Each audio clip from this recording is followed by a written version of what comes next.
사람은 혼자 살아가는 것이 아니고 관계 가운데 살아갑니다. 그래서 저희 사람을 사회적 동물이라고 그렇게 부르기도 하잖아요. 그 관계 가운데 살아가는데 그런데 관계 때문에 저희 삶이 참 행복할 수도 있고 관계 때문에 저희 삶이 참 힘들어지기도 하고 그렇습니다. 저희들 주변에 저 사람은 정말 내 인생의 비타민이다. 정말 살맛이 난다. 저 사람 때문에 그런 좋은 관계도 있고요. 반면에 그 사람 때문에 너무 힘든 그런 관계도 있습니다. 그 관계를 이렇게 피할 수 있는 상황이면 괜찮은데요. 그런 상황이 아닐 때가 문제입니다. 그 사람이 이제 저희들 뭐 커스터머일 수도 있고 일터의 상급자일 수도 있고 동료일 수도 있습니다. 심지어는 나와 매일 같이 사는 내 짝꿍일 수도 있습니다. 상황은 계속 마주쳐야 되는, 짝꿍이 누군지 아시죠? 예, 상황은 계속 마주쳐야 되는 그 상황인데 관계가 너무 힘든 거예요. 그러면 날마다가 힘들어집니다. 저희가 살아가면서 상황이 힘든 것도 힘든 거지만 관계가 힘든 것도 참 어려운 일입니다. 저희가 사무엘하를 보기 시작했는데요.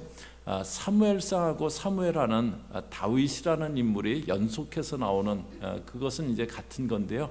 그런데 이제 다윗이 겪는 어려움에 있어서 차이가 있습니다. 사무엘상에서는 사울이 다윗을 죽이려고 해서 블레셋으로 뭐 광야로 쫓겨다니면서 그 상황적인 그런 고난이 다윗의 고난이었고요. 그런데 사울이 이제 죽고 나서 왕이 되기 때문에 사무엘하에서 그런 상황적인 고난들은 많이 그렇게 사라집니다.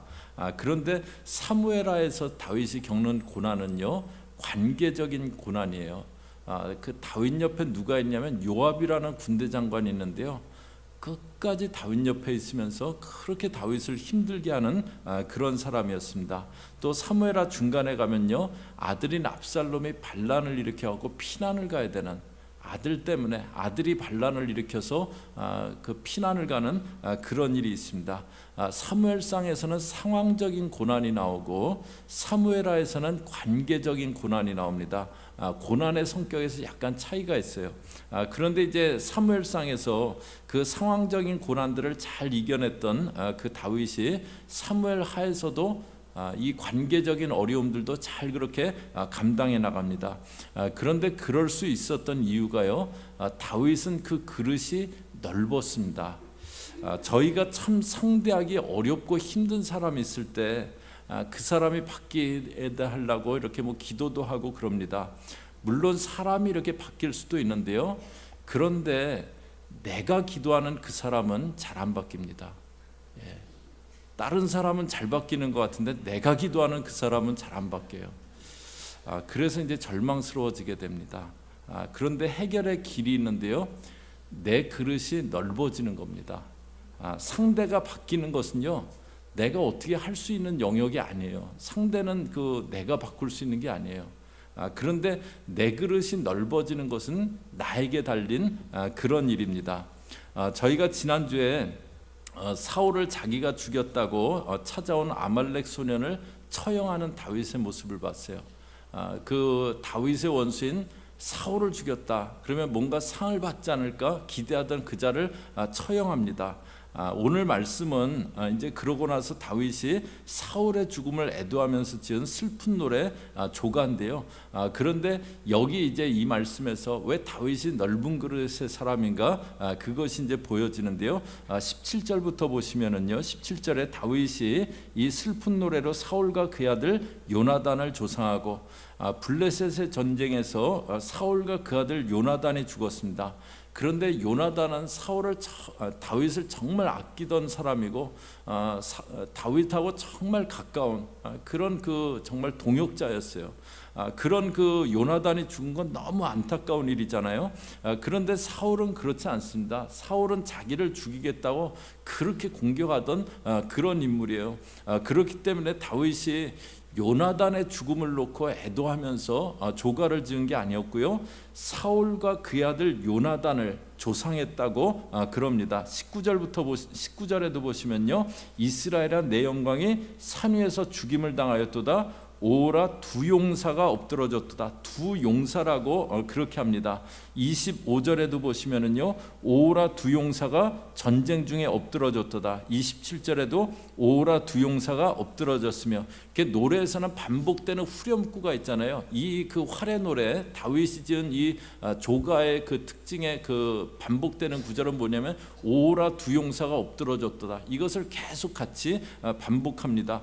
요나단이 죽은 것에 대해서만 슬퍼하는 게 아니고요, 사울과 요나단이 죽은 것을 같이 슬퍼합니다. 그릇이 크다는 것은 뭐냐면 사람을 가리지 않는 겁니다. 이 사람은 좋고 저 사람은 싫고 그렇게 사람을 가리는 경우가 있어요. 이제 다시 말하면 이렇게 편애하는 거죠. 이 사람은 내가 좋아하는 사람, 이 사람은 내가 싫어하는 사람, 그걸 이렇게 딱 갈라놓는 겁니다. 그렇게 편애했던 사람이 야곱이에요. 그 아내 중에서 라헬을 사랑합니다. 라헬만 사랑해요. 그리고 자녀들 중에서도 12자녀가 있지만 라헬이 낳은 그 요셉을 편애합니다. 그 결과가 뭡니까? 형들이 요셉을 미워하게 됐어요. 아버지가 한 일에 대해서 못마땅했어요. 그래서 그 급기야는 미디안 상인에게 요셉을 갖다 노예로 팔아버렸습니다. 그러니까 집안의 평강이 완전히 깨어진 거죠. 편애가 있는 곳에는요, 늘 소란스러움이 그렇게 있게 됩니다. 제가 이제 그 사역 목회하기 전인데요, 이렇게 어떤 여자 집사님이 저한테 이렇게 그런 그 말씀을 하세요. 이제 제가 이렇게 사역하면서 마음에 좀 이렇게 담아두게 된 그런 그 얘기들이 몇 가지가 있는데, 그 중에 한 가지인데요, 그분이 이제 그 본인이 개척교회를 섬기셨던 그런 적이 있으시대요. 뭐 열심히 그렇게 그 섬기셨는데, 그런데 이제 어떤 그 권사님이 이렇게 교회에 이제 새로 오셔갖고 오시더니 성가대복을 새로 쫙 하셨대요. 그랬더니 목사님 마음에 갑자기 그 권사님에게로 확 쏠리면서 그분을 편애하시더래요. 그때 마음이 참 안 좋았다 그러면서 저한테 성도들 절대 편애하시지 말라고 이제 그런 얘기를 하시더라고요. 다윗은 이렇게 두 사람 다 조가를 짓고 싶지 않았을 수도 있어요. 그런데 사울과 요나단의 죽음 맞으면서요, 두 용사가 엎드러졌다고 공평하게 두 사람의 죽음을 슬퍼합니다. 이렇게 사람 가리지 않는 거죠. 공평하게. 또 다윗이 이제 그릇이 크다는 거 볼 수 있는 내용이 있는데요, 23절에 보시면요, 사울과 요나단이 생전에 사랑스럽고 아름다운 자이러니 죽을 때에도 서로 떠나지 아니하였도다. 그들은 독수리보다 빠르고 사자보다 강하였도다. 독수리보다 빠르고 사자보다 강했다. 이들이 뛰어난 용사였다고 그렇게 노래하는 겁니다. 실제로 이제 사울도 왕이 되고 나서 가는 곳마다 승리했던 사울도 뛰어난 그런 장군이었습니다. 그거를 기억하는 거예요. 또 24절에 보시면요, 이스라엘 딸들아 사울을 슬퍼하여 울지어다. 그가 붉은 옷으로 너희에게 화려하게 입혔고 금노리개를 너희 옷에 채웠도다. 붉은 옷으로, 이것은 아주 좋은 옷을 얘기합니다. 또 금노리개, 사울로 인해서 백성들의 형편이 좋아졌다고 그렇게 높여주는 겁니다. 사울이 다윗 죽이려고 그렇게 쫓아다녔는데요, 뭐 백성들 형편이 그렇게 좋아졌겠어요? 그런데 다윗은 사울을 좋게 봐주고 있는 겁니다. 그런 글이 있죠. 제가 한번 읽어볼게요. 미움의 안경을 쓰고 보면 똑똑한 사람은 잘난 체 하는 사람으로 보이고, 미움의 안경을 쓰고 보면 예의 바른 사람은 얄미운 사람으로 보이고, 미움의 안경을 쓰고 보면 듬직한 사람은 미련하게 보이고, 그런데 사랑의 안경을 쓰고 보면 잘난 체 하는 사람도 참 똑똑해 보이고, 사랑의 안경을 쓰고 보면 얄미운 사람도 참 싹싹해 보이고, 사랑의 안경을 쓰고 보면 미련한 사람도 듬직하게 보인답니다. 똑같은 사람도 어떻게 보느냐, 그거에 따라서 달라 보이게 됩니다. 내가 그릇이 크다는 것은 다른 사람을 좋게 봐주는 겁니다.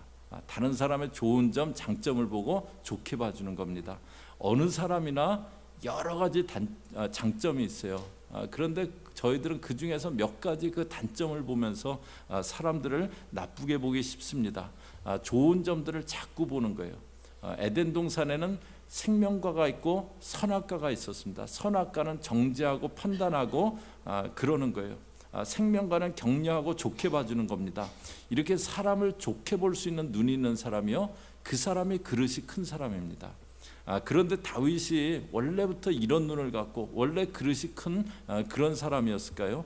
태어날 때부터 그릇이 크게 태어난 사람이 있고 그렇지 않은 사람이 있고 그럴까요? 뭐 어떤 성향적인 부분도 조금 있겠지만요, 이것도 하나님이 훈련시켜 주시는 부분입니다. 다윗은 왕이 되기 전에 광야를 통해서 하나님이 연단하시고 훈련하세요. 저희들에게도 광야를 허락하시는 것은요, 저희들 그릇을 넓히시기 위함입니다. 광야를 통해서 저희들 그릇이 넓어지라고요. 그런데 광야를 걸어간다고 무조건 그릇이 다 넓어지는 건 아닙니다. 광야에서 하나님이 두 가지 연단을 하세요. 저희가 광야를 걸을 때 두 가지 연단을 하세요. 첫 번째는 물질 연단하십니다. 하나님이 계획을 가진 사람은요, 꼭 물질 연단을 통과하게 하세요. 그때 뭐 염려하고 걱정하고 막 인간적으로 해결하려고 하고 그럴 수 있는데요, 그러면은 믿음이 이렇게 형성되지 않습니다. 그때 하나님이 공급자 되심을 기억하면서 하나님을 기대하고 하나님을 바라는 겁니다. 다윗은 그래서 그 광야를 쭉 통과한 그 경험을 통해서 뭐라고 고백합니까? 여호와는 나의 목자시니 내가 부족함이 없으리로다. 그 고백을 하게 되잖아요. 두 번째는 광야에서 사람 통해서 연단을 하세요. 관계 통해서 사람 통해서 연단을 주시는 거예요. 편애하고 사람들 단점 보고 그런 거 고쳐지고 저희들 그릇이 넓혀지라고 광야에서 사람 연단을 하십니다. 그런데 광야에서 사람 통해서 연단 받는다고요? 저희 그릇이 다 넓혀지는 건 아닙니다.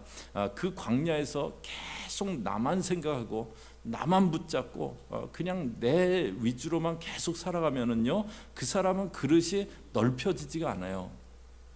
나는 어떤 인성의 사람인가, 그걸 평가하는 그런 이렇게 질문 중에 이런 이야기가 있습니다. 이렇게 사하라 사막을 어떤 사람이 이렇게 가게 됐는데 물이 떨어졌어요. 그런데 막 가다 보니까 물 펌프가 하나 있는 거예요. 그런데 이제 펌프 옆에 작은 박스가 하나 있고 그 박스 안에 물통이 하나 들어 있어요. 그리고 안내문이 써 있는데 이 물을 붓고 펌프질을 하면은 한 10분쯤 지나면은 물이 나올 겁니다. 이제 물 드시고 이 통에 물을 꼭 채워서 다음 사람을 위해서 여기 놔두고 가세요. 이제 그렇게 써 있어요. 근데 펌프를 딱 보니까는 이게 언제 썼는지 물기 하나도 없고 겉에는 약간 녹두 쓸어 있고 그런 거예요. 이 물을 여기에 부어 갖고 10분간 펌프질을 하다가 만약에 물이 안 나오면 어떻게 되지? 이 물 그냥 마시면 되는데, 갖고 가면 되는데, 이거 물 붓다가 안 나오면 어떻게 되지? 이제 그 갈등이 되는 거예요. 그때 나는 그래도 나만 먹지 않고 뒷사람 생각해서 물을 붓고 한번 펌프질을 해볼 건지, 아니면은 에이 뭐 뒷사람 뭐 나 알지도 못하는 사람 올 텐데 뭐, 그리고서는 그 물 마시고 나머지 물 갖고 갈 건지, 나는 어떤 사람인지 한번 생각해 보세요.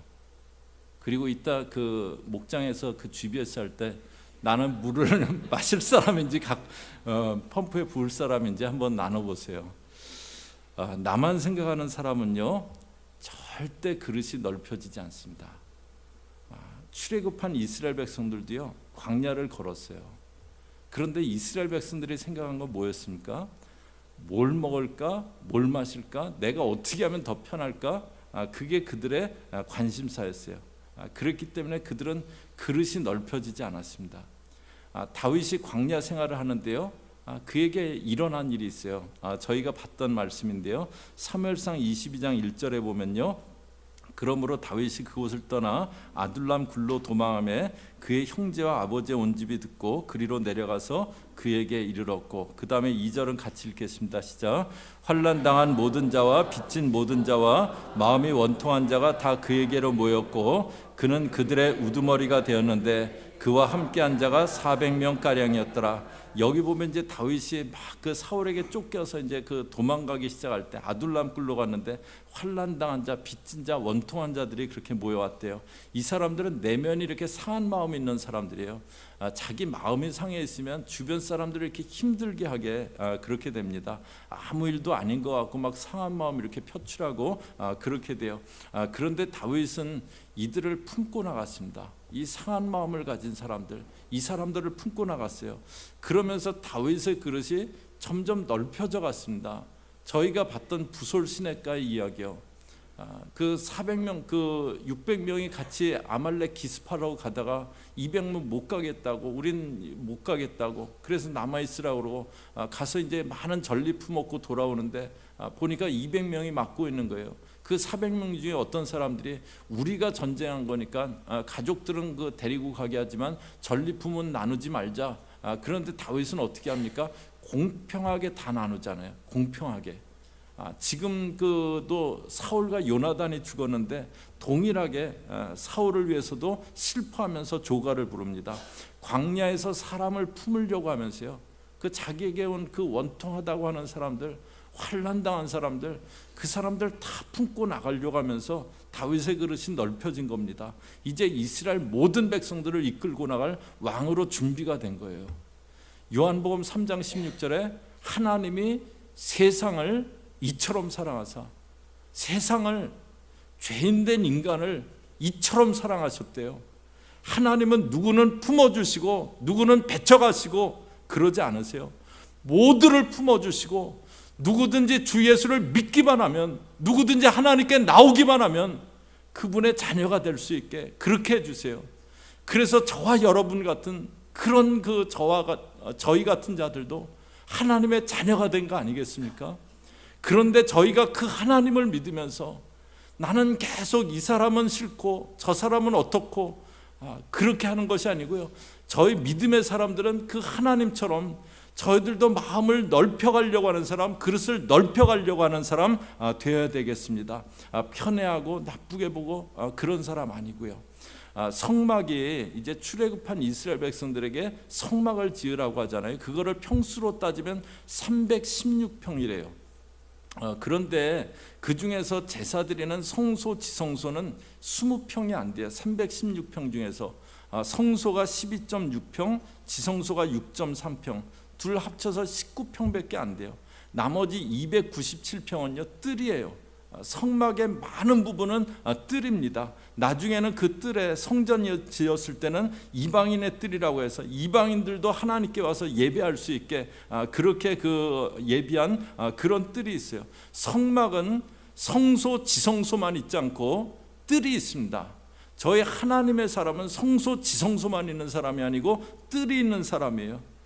그 마음에 품을 그런 뜰이 있는 사람, 그 사람이 하나님의 사람입니다. 오늘 다윗이 광야를 통해서 그릇이 넓혀져 간 거, 그거 보았습니다. 광야에서 자기 옆에 그 사람들을 품으려고 하면서 그릇이 넓혀져 갔고 이스라엘 왕으로 준비가 되어져 갔습니다.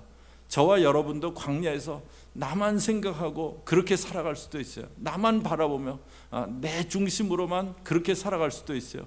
그것이 아니고 사람 품으려고 하면서 저희가 이제 지금 찬양하려고 하는데요, 하늘을 두루마리 삼고 바다를 먹물 삼아도 다 담을 수 없는 하나님 그 크신 사랑은, 정말 그 크신 사랑, 그 하나님을 저희가 섬긴다면 저와 여러분도 마음의 뜰을 넓혀가는, 그릇이 넓어져가는, 그래서 하나님이 그 그릇 가운데 상한 마음들, 지친 마음들, 위로가 필요한 마음들, 그 마음들을 담아줄 수 있는 그런 저와 여러분 되시기를 주의 이름으로 축복합니다. 같이 기도하겠습니다. 하나님 아버지, 광야에서 환난당하고 빚지고 원통한 상한 사람들을 품어나가려고 하다가 다윗의 그릇이 넓혀진 것 보았습니다. 하나님 아버지, 저희가 사람들 평가하고 편애하지 않게 없어서 하나님 좋게 보게 하시고 사람들 품고 나가는 그런 사람 되게 없어서, 그래서 저희들 통해서 상한 영혼이, 위로받을 영혼이, 지친 영혼이 회복되어지는 그런 통로가 되어지게, 저희들 마음에 뜰이 있는 그런 주의 사람들 되어지게 저희들 붙잡아 주시옵소서. 예수님의 이름으로 기도 올리옵나이다.